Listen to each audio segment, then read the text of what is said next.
Don't forget to subscribe and ring that bell. Okay, okay, I see you.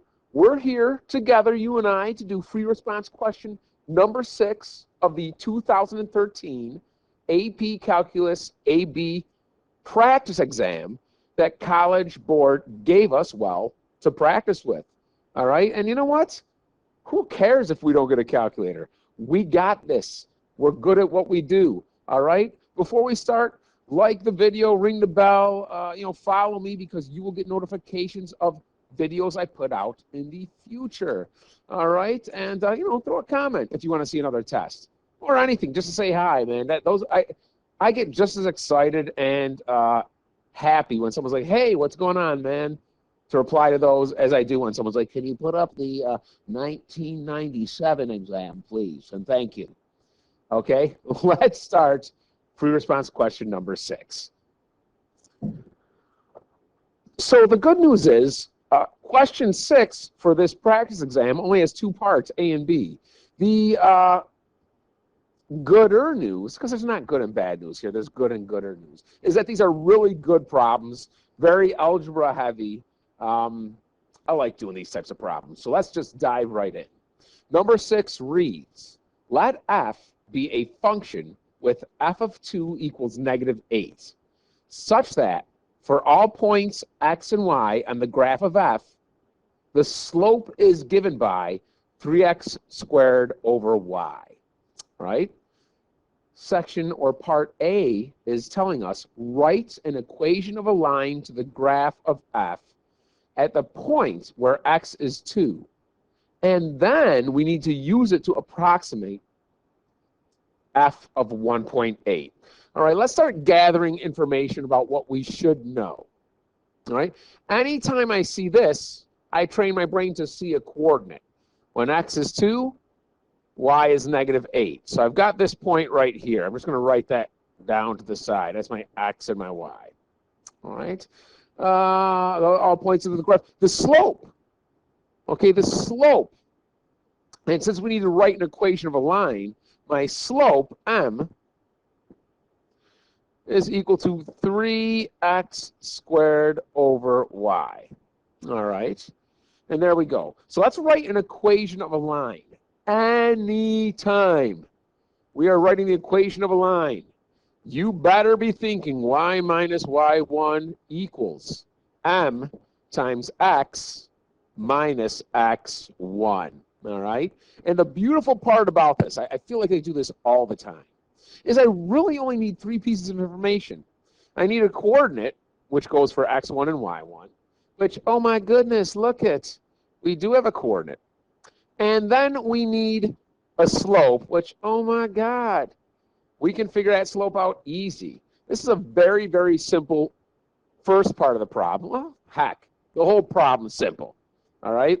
So we'll call this x1 and y1. So it is y minus y1, which is -8, equals, I don't know my slope yet. I'll have to figure that out. X minus my x1, which is 2. All right? Children, anytime you subtract a negative, that's like a positive. So we're just going to call that y plus 8. We're going to work on slope. We're working on this bad boy right here. All right, so it is 3 times whatever x is squared. Well, our x is 2 over y, which happens to be -8. That's given to us. Okay, so let's figure this out. Scroll down a bit. Well, 2 squared is 4 times 3. That's 12 over -8. And let's reduce that because it's going to make it easier to do math later on. That ends up being -3/2. Okay, that reduces. 12 over 8 reduces to -3/2. All right, so I'm going to put my slope there, -3/2. Okay, let's move this out of the way, put this right over here. All right, so now write an equation. Here's the first part. Here's our equation. Okay, if you want, okay, I can subtract 8 from both sides because some people like to have y equals. And you could have written -3/2 x minus 2 minus 8. And if you wanted to, you could distribute that negative 3 halves and really get rid of the parentheses and everything, but let's leave it like this for right now. So I could have written it like that, or I could have even simplified even further. That's the first part. The second part is now I need to use this equation to approximate, okay? Use this to approximate f of 1.8. So basically, when x is 1.8, what's my y? All right? When x is 1.8, what's my y? So let's go down here. And let's throw 1.8 in for x. 1.8 minus 2. We have the minus 8 here, and we're going to multiply that times a negative 3 halves, and that's going to be our output. All right, well, inside here, it's negative 0.2. All right. Minus 8, multiplied by negative 3 over 2. Okay. Ky equals, all right. So now, we got to multiply negative point, oh, it's positive. A negative times a negative is positive, 0.6 over 2, okay, minus 8, y equals. Now, if I want, I can kind of, I suppose I could have made that even easier. I can reduce my fraction to a decimal and actually divide that out. What do I mean? I can actually take 0.6 and divide it by 2, okay? And in which case I would get 0.3. Half of 0.6 is 0.3. So now I've got 0.3 minus 8, all right? And if I have 8 and I take away 0.3, it's 7.7, but it should be negative. So I end up with negative 7.7. That's the output I should get. Or in the case of the problem, f of 1.8. Okay, because that's what they're specifically asking for us. So if we want to write it like that, we can. And why did I write it like that? They specifically asked me right up here in the top left for f of 1.8. So I'm just being cautious. If you have negative 7.7, that's what they're looking for. I'm just being a little bit, you know, again, overcautious. I don't want someone who doesn't know what they're doing to take points off my test when my math is 100% correct. All right? God, I love these types of problems. I know I should see a therapist, but I love these types of problems. 6b. Find an expression for y equals f of x by solving the differential equation dy dx equals 3x squared over y with the initial condition of f of 2 equals negative 8. Okay, so it's the same coordinate they gave us earlier. Again, let's just organize. Okay, when this is x, this is y. So I have a point, 2, negative 8. All right? But now I need to get y equals when I have the derivative. Okay, and let me explain this in case some of you guys can't make the connection. If I have y and I take the derivative, I get y prime. Or instead of y prime, we can write dy dx. But I don't have y. I actually have dy dx, and they're asking me for y. So I'm going to have to go backward. So that involves some integration. I'm going to have to integrate my derivative, okay? Separable differentiable, no, not separable differential equations. Yeah, maybe. We're going to integrate where we got to get the x and dx alone on one side and the y and dy alone on the other side, and just go to town and do some algebra. Okay, so that's what we're going to do. So let me start that off. I'm going to go gray. Let's go gray. dy dx equals 3x squared over y. The first thing I'm going to do, multiply both sides by y. That y is gone. Now I have a y on this side. Okay? That's good that I have y dy on the left side, but now I need x dx to go from the left side Well, I need my dx from the left side to go to the right side where my x variable is. So let's multiply the left side by dx. These cancel, and put dx over here. All right? Now, let's see what we got left over. On the left side, we've just got y dy equals, right, this over here. On the right side, I've got 3x squared dx. That's an x, kids, I swear. All right, well, it's, you know, it's set up perfectly to integrate now. And let's, again, start doing some algebra. All right, the left side, I add 1 to the exponent, and then I divide by that exponent. And don't forget, if there's no bounds, it's plus some constant. That should equal, okay, I'm going to say I got 3x squared, but I'm going to add 1 and divide by that number. These will cancel. Oh, that's nice. So I just get x cubed.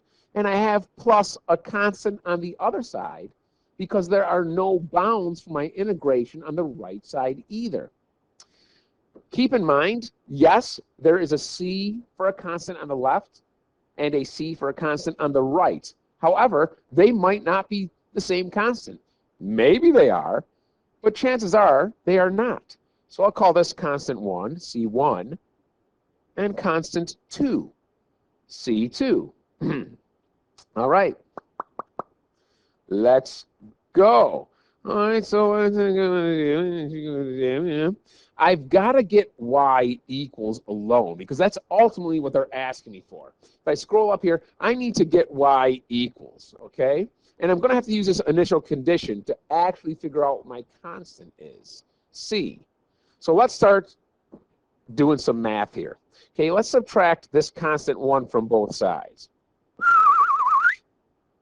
Y squared over 2 equals x cubed. Any constant combined with any other constant is still a constant. So I'm going to leave that as c. You can call it C3, I don't care. But now there's only one c, or constant, left. All right, let's multiply both sides by 2. So it gets rid of this. I'm going to multiply this whole side by 2. So I've got y squared equals 2x cubed plus 2, which is a constant, times another constant, is still going to result in a constant. All right? And last, certainly not least, I need to take the square root of y so that y is alone. Square root of y, square root of y. And I now have y equals the square root of 2x cubed plus c. Anytime I undo a square root, it's plus or minus. However, I guess I'll address this in a minute when I need to. I think I'm a little bit ahead of my game here. So here's what I got, but I don't know what c is. In order for me to give them an equation, I got to get rid of that c, okay? Up a little higher. In order to come up with my equation here, okay, I need to get rid of the c, and I'm going to use the initial condition. This will tell me the specific constant that I'm going to put in for c using that coordinate x and y. All right? So I want this at x of 2 and y of -8. Now I'm going to address this plus or minus here. What's my output? My y should be what? My y should be negative. You see how I get a -8 here? So if my y is negative, that means I'm going to need the negative here, not the positive. I don't want my y to be positive. I want it to be negative. Okay? And I know it should be negative out front because my output y is negative. The initial condition they give me has an output that's negative, so the equation I come up with should also have an output that's negative. Okay? If that confuses you, we can address it again in a second. Bah. All right? So let's put a -8 in for y. I'll leave this plus and minus for a moment. And I've got 2 times my x, which is 2, cubed, plus some number c. All right. Let's keep on trucking. So negative 8 equals plus or minus the square root. That's 8 times 2, that's 16, plus c. Well, in order to get 8 out from a square root, I need to have the square root of 64 is 8. Is it not?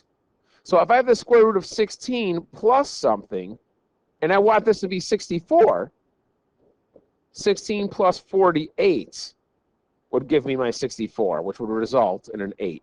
So my constant here, this has to be 48. It has to be 48. So my c has to be 48. Now I have the square root of 64, but here's the issue. How can I get an output to a square root to be negative? I can only do that if I choose the negative version of my answer.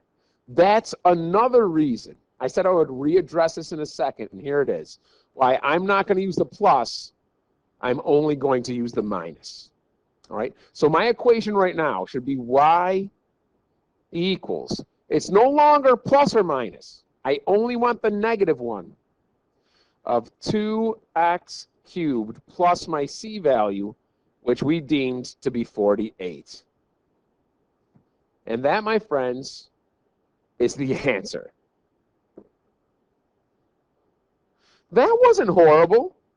That wasn't horrible at all. It took us 16 minutes, and I blabbed for about a minute before we even started the problem on the intro screen. So there we go. We are completely done with the 2013 practice AP Calc AB exam. Thanks for hanging with me for this. Like the video, leave a comment, ring the bell, follow me so that you will get notifications of when I put up more of this calculus stuff. Because, hey, I like mathing. Mathing is cool, people. The sooner you realize that, that's when you become an adult. It's crazy. All right. I'll see you next time. Don't forget to subscribe and ring that bell.